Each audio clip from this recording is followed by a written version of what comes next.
요즘 결혼식 다녀온 사람들이 공통적으로 하는 말이 있습니다.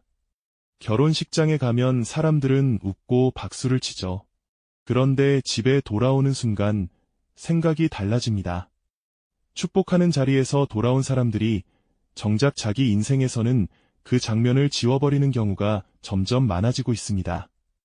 지금 한국의 혼인 건수는 50년 전과 비교하면 절반도 되지 않습니다. 30대 미혼율은 이미 절반에 가까워졌고 40대가 되어도 결혼하지 않은 사람이 5명 중 1명꼴입니다. 한때 나이가 차면 당연히 한다고 여겨졌던 결혼이 어느 순간부터 굳이 해야 하느냐는 질문 앞에 놓이게 되었습니다. 흥미로운 건 결혼하지 않는 사람들의 이유가 한 가지가 아니라는 점입니다. 누군가는 돈이 없어서, 누군가는 사람이 없어서, 누군가는 굳이 필요를 못 느껴서, 누군가는 너무 늦었다고 여겨서 미룹니다. 그 속을 하나씩 들여다보면 사실은 우리가 사는 사회 자체가 결혼이라는 제도와 잘 맞지 않게 변해버렸다는 사실이 드러납니다. 20대와 30대의 현실에서 결혼을 생각하는 순간 사람들은 사랑보다 먼저 숫자를 떠올립니다. 전세금, 예식비, 신혼집, 그리고 통장을 열어보는 순간 결혼이 아니라 빚이 보입니다. 결혼이라는 단어를 떠올리는 순간 머릿속에 따라붙는 숫자들이 너무 많다는 것이 문제입니다. 전세 보증금, 예식 비용, 신혼가구, 그리고 아이 하나를 대학까지 보내는 데 드는 비용까지 모두 합치면 평범한 직장인이 평생 모아도 빠듯한 금액이 나옵니다. 서울에서 평균 정도의 아파트에 들어가려면 월급을 한 푼도 안 쓰고 10몇 년을 모아야 한다는 계산이 나옵니다. 한 푼도 안 쓰고 산다는 것은 사실상 불가능하니 실제로는 평생이 걸린다는 말과 다르지 않습니다. 그러니까 청년들에게 결혼은 사랑하는 사람과 함께 사는 일이 아니라 거대한 빚을 떠안고 시작하는 인생 프로젝트가 되어버렸습니다. 여기에 자기 자신이라는 존재가 더 또렷해진 것도 큰 변화입니다. 예전에는 결혼해서 가정을 꾸리는 것이 어른이 되는 길이었다면 지금은 자기 자신을 잘 돌보고 자기 커리어를 잘 키우는 것이 어른의 기준이 되었습니다. 운동하고 책 읽고 취미를 가지고 친구들과 여행 가는 그 일상이 결혼하면 상당 부분 사라진다는 사실을 사람들은 이미 알고 있습니다. 주변에 결혼한 친구들이 어떻게 변해가는지를 가까이서 봤기 때문입니다.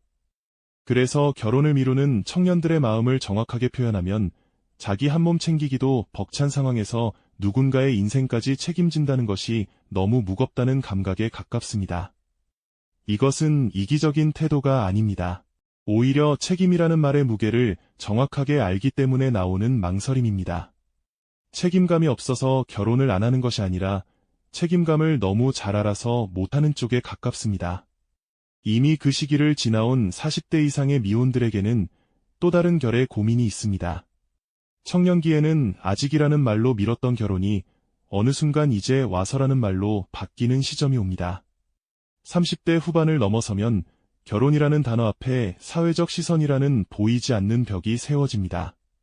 명절에 친척들이 모이면 가장 먼저 따라오는 화제가 결혼입니다.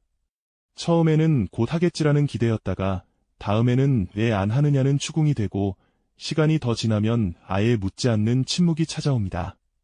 그 침묵이 사실은 더 무겁습니다. 마치 인생의 어떤 단계를 건너뛴 사람이 된 듯한 기분을 주기 때문입니다. 그런데 40대 이상 미혼들의 진짜 마음을 들여다보면 외로움과 자유로움이 동시에 존재합니다. 혼자 사는 시간이 길어지면 그 삶에는 자기만의 리듬이 생깁니다. 아침에 일어나는 시간, 식사하는 방식, 주말을 보내는 패턴까지 모두 자기가 만든 질서입니다. 여기에 다른 사람이 들어오면 그 질서가 통째로 흔들립니다. 사랑하는 사람이라 해도 함께 사는 일은 또 다른 차원의 적응을 요구합니다. 그래서 이 세대의 미혼들은 외로움보다 함께 사는 불편함이 더 클 것 같다는 감각을 자주 호소합니다. 이것은 사랑을 포기한 사람의 태도가 아닙니다. 자기 삶을 충분히 알고 자기에게 맞는 형태를 찾아낸 사람의 균형 감각에 가깝습니다. 여기서 한 걸음 더 나아간 사람들도 있습니다. 결혼을 못하는 것이 아니라 적극적으로 안 하기로 선택한 사람들입니다. 흔히 비혼주의라고 부르는 이 흐름은 단순히 결혼이 어려워서 도망친 결과가 아닙니다. 인생을 어떻게 살 것인가에 대한 새로운 답을 스스로 찾아낸 사람들의 이야기입니다.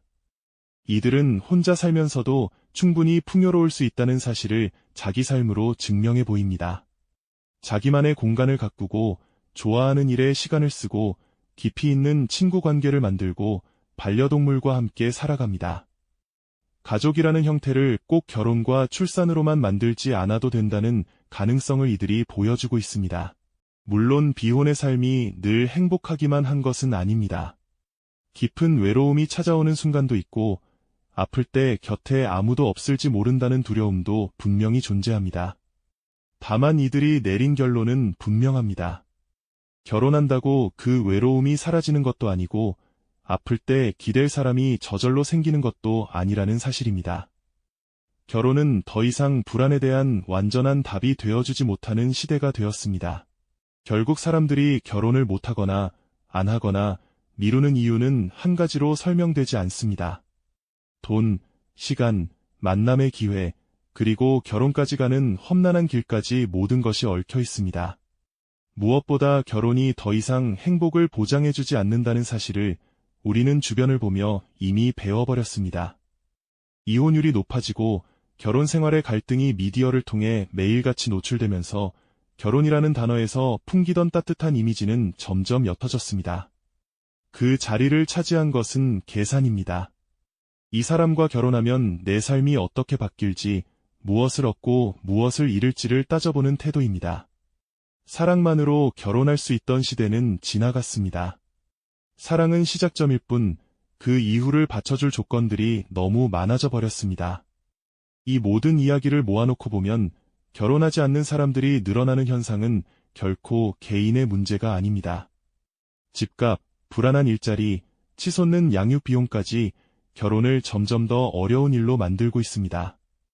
여기에 개인의 행복을 중요하게 여기는 가치관이 자리 잡으면서 사람들은 더 이상 자신에게 맞지 않는 형태를 억지로 받아들이지 않게 되었습니다. 이것은 누구의 잘못도 아닙니다. 시대가 바뀌었고, 사람도 바뀌었고, 사회도 함께 바뀌었습니다. 다만 우리가 오랫동안 붙잡고 있던 결혼이라는 틀이 그 변화의 속도를 따라오지 못했을 뿐입니다. 그래서 요즘 사람들은 결혼을 꿈꾸기 전에 먼저 계산기를 꺼내듭니다. 사랑을 시작하기 전에 현실부터 확인합니다. 마음이 움직이는 일보다 숫자가 맞아떨어지는 일이 더 먼저가 되어버린 셈입니다. 그렇게 한 번, 두 번 따져보다 보면 결혼은 어느 순간 설렘이 아니라 부담으로 다가오기 시작합니다. 예전처럼 언젠가는 하겠지라고 가볍게 말하기엔 이미 너무 많은 것들이 현실의 무게로 어깨를 누르고 있습니다. 집값, 생활비, 그리고 앞으로 감당해야 할 끝없는 책임들. 결혼식장에서 친구의 손을 잡고 환하게 웃으며 축복을 건넨 날에도 집으로 돌아오는 길에는 묘하게 말수가 줄어듭니다. 분명 같은 공간에 있었는데 돌아오는 길에는 각자 다른 생각을 안고 걸어가는 순간이 찾아옵니다. 좋다는 마음과 나는 과연 할 수 있을까라는 생각이 가슴 한쪽에 동시에 남기 때문입니다. 결국 우리는 마음속 깊은 곳에서 이미 알고 있습니다.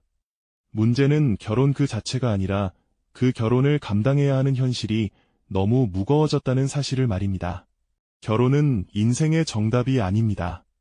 그렇다고 결혼하지 않는 삶이 정답인 것도 아닙니다. 다만 분명한 건 지금 이 시대의 많은 사람들이 결혼을 안 하는 것이 아니라 못하고 있다는 사실입니다. 그렇다면 이 질문은 결국 당신에게로 돌아옵니다. 당신은 지금 이 선택을 할 수 있나요?